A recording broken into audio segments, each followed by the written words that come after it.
अभिलाष, बेटा ये बिजली का बिल आया है, जाते हुए जमा करा देना। मुझे ऑफिस के लिए लेट हो रहा है, एक काम करिएगा आप भर दीजिएगा।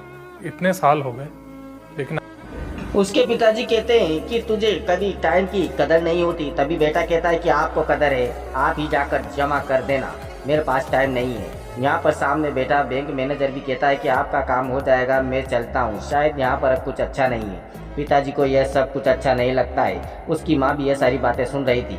वह बिल को वहीं रख देता है और अपने कमरे में चला जाता है। यहाँ पर जब शाम को बेटा काम करके आता है तो वह कहता है खाने में क्या बनाया। माँ कहती है कि खाना कहाँ से बनाऊँ, सब्जी नहीं है। बेटा वो फिर चिढ़ने लग जाता है और कहता है कि अभी तक घर में खाना तक नहीं आया, दिन भर ऑफिस में काम करूं, शाम को तुम्हारे लिए सब्जी लेकर आऊं। पिताजी क्या करते हैं दिन भर बैठे बैठे।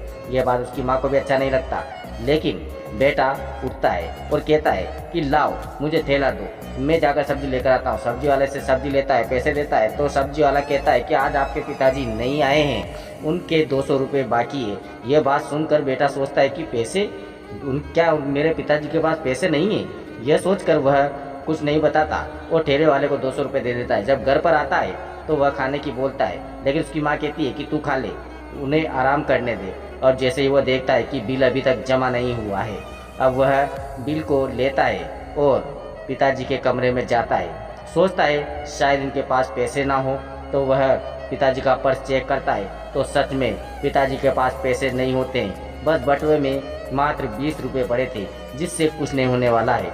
यह सोचकर वह बिल को उठा लेता है और पर्स को वहीं रखकर सुबह ऑफिस से चला जाता है। जब शाम को आता है तो माता के लिए सब्जी भी लेकर आता है और पिताजी के पास जाता है।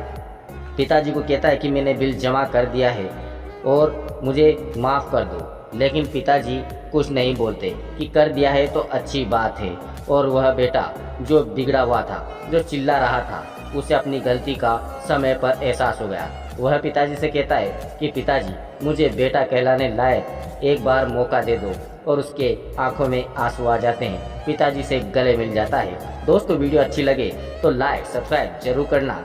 हर बेटे को अपने पिताजी के साथ इसी नम्रता से रहना चाहिए और एक अच्छे पिताजी और अच्छे दोस्त की तरह भी हमें रहना चाहिए। दोस्तों जाते जाते वीडियो को लाइक सब्सक्राइब कमेंट जरूर कर देना भाई।